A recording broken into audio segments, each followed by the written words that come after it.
একটু চিন্তা করেন তো, আমরা যে নশ্বর পৃথিবীতে রয়েছি, একদিন আমাদের সবাইকে এই পৃথিবী ছেড়ে চলে যেতে হবে। এখানে আমরা কেউ থাকতে পারবো না। এই বাড়ি গাড়ি অট্টালিকা, আমাদের ব্যাংক ব্যালেন্স যা আছে সবকিছু ছেড়ে আমরা একটা সময় চলে যাব। আমাদের আমলের পাল্লাগুলো কিভাবে ভারী করা যায়, এই বিষয় নিয়ে আজ আমরা আপনাদের সাথে শেয়ার করব 10টি গুরুত্বপূর্ণ বিষয়। এই 10টি আমল যদি কোনো বান্দা নিয়মিত করতে পারে, কাল কিয়ামতের দিন আল্লাহ তাআলা তার মিজানের পাল্লাকে ভারী করে দিবেন। কারণ কাল কিয়ামতের দিন যাদের মিজানের পাল্লাটা একটু ভারী হয়ে যাবে, তারাই কিন্তু জান্নাতে চলে যাবে, এবং যাদের মিজানের পাল্লা হালকা হয়ে যাবে তারা কিন্তু জাহান্নামে চলে যাবে। সুতরাং এখানে আমলগুলাকে গণনা করা হবে না, কাল কিয়ামতের দিন আমলগুলাকে পরিমাপ করা হবে। কারণ কাল কিয়ামতের দিন আল্লাহ তাআলা মিজানের পাল্লা দণ্ডায়মান করবেন।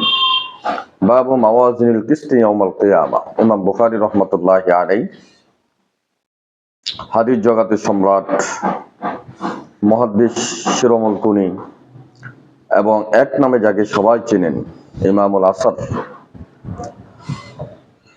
অর্থাৎ আমিরুল মুমিনিন নাফিল হাদিস, হাদিস জগতের উজ্জ্বল দৃষ্টান্ত ইমাম বুখারী রাহমাতুল্লাহি আলাইহি, তিনি তার বুখারী শরীফের সর্বশ্রেষ্ঠ শিরোনাম কায়েম করেছেন বাবু মাওয়াজিনিল কিসতি ইয়াউমাল কিয়ামাহ, যে কিয়ামতের দিন আল্লাহ তাআলা মিজানের পাল্লাকে দণ্ডায়মান করবেন এবং বান্দার আমলগুলোকে সেখানে পরিমাপ করা হবে। একথা বলা হয় নাই যে বান্দার আমলগুলোকে সেখানে গণনা করা হবে, বরং বান্দার আমলগুলোকে পরিমাপ করা হবে।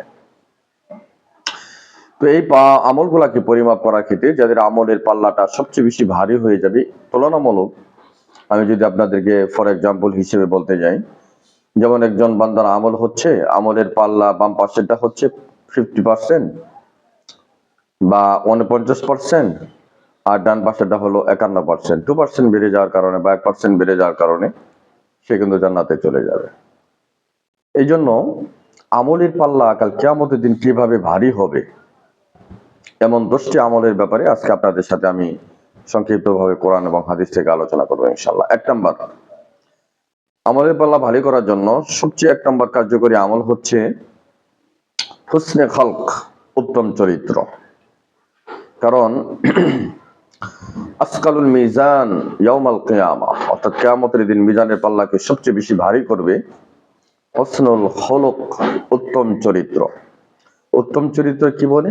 ক্যারেক্টার, তার লাইফ স্টাইল, তার জীবন, মানুষের সাথে তার ওঠা বসা, মানুষের সাথে কথাবার্তা, মানুষের সাথে তার লেনদেন চলাফেরা এমন উত্তম ভাবে সে করেছে যে কোনো মানুষ তার প্রতি অসন্তুষ্ট নয়। অর্থাৎ প্রত্যেকটি ব্যক্তির সঙ্গে সে হাসি মুখে কথা বলেছেন, কারোর সঙ্গে মন কালাকালি করে বা রাগ করে কথা বলেন নাই, সর্বদাই মুচকি হেসে কথা বলেছেন, স্মাইল করে কথা বলেছেন, এবং তার চরিত্রের ব্যাপারে সবাই একমত যে এই ব্যক্তি জীবনে কখনো সে মিথ্যা বলে না, মানুষকে ধোঁকা দেয় না, প্রতারণা করে না। এই ব্যক্তি এই চরিত্রটাই, মানে এই ক্যারেক্টারটা কাল কিয়ামতের দিন তার মিজানের পাল্লায় সবচেয়ে বেশি ভারী হবে। এই জন্য উত্তম চরিত্র, কারণ ইংরেজিতে একটা প্রবাদ আছে, money is lost, lost is something, health is lost, lost is something, character is lost, lost is everything. যদি আপনার টাকা নষ্ট হয়ে যায়, এক সময় টাকা পাওয়া যাবে। যদি আপনার স্বাস্থ্য নষ্ট হয়ে যায়, স্বাস্থ্য এক সময় পাওয়া যাবে। কিন্তু আপনার যদি ক্যারেক্টার নষ্ট হয়ে যায়, আপনার যদি চরিত্র নষ্ট হয়ে যায়, তাহলে আপনি এটা কখনো টাকার মাধ্যমে এটাকে কখনো ক্রয় করতে পারবেন না। এই জন্য money is a lost, lost is something, এটা সামথিং বলা হয়েছে, কিন্তু character is lost, lost is everything. মানে চরিত্র যদি নষ্ট হয়ে যায়, আপনার জীবনে সব কিছু নষ্ট হয়ে যাবে। এই জন্য চরিত্রকে গঠন করা, মানুষের সামনে উত্তম আচরণ দেখানো, মানুষের সঙ্গে উত্তম কথাবার্তা বলা, তাদেরকে আমর বিল মারুফ করা, নাহি আনিল মুনকার করা, এই আমলগুলো কাল কিয়ামতের দিন সবচেয়ে ভারী হয়ে আসবে।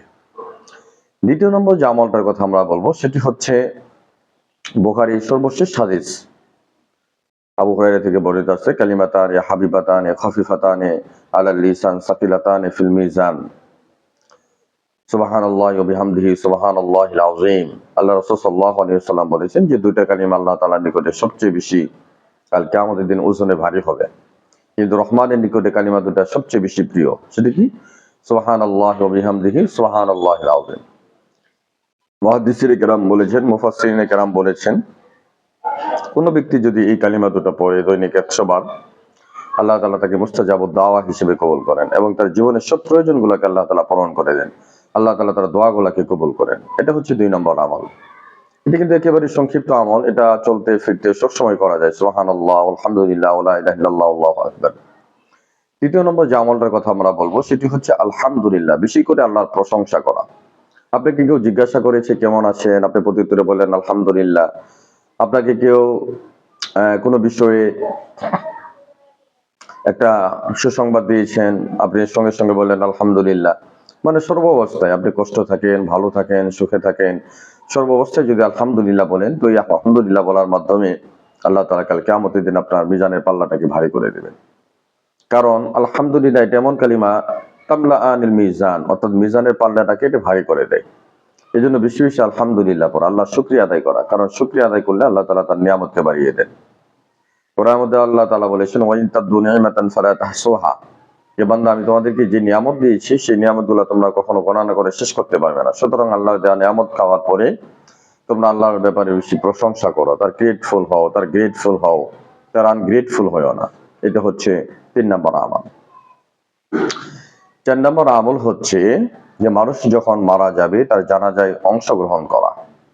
কারণ এই দুনিয়াতে আমরা কেউ থাকবো না, মানুষ, মুসলমানের হক হচ্ছে কোন মুসলমান যখন মারা যায় তার জানাজায় উপস্থিত হওয়া, তার জানাজায় উপস্থিত হয়ে তাকে দাফন কাফন কার্য সম্পাদিত করা। হাদিসের মধ্যে আছে, মান শাহিদাল জানাজা ফালাহু কিরাতান, কোন ব্যক্তি যদি কোনো মুমিনের জানাজা অংশগ্রহণ করে তার জন্য 2টা কেরাত সওয়াব অর্জিত হয়।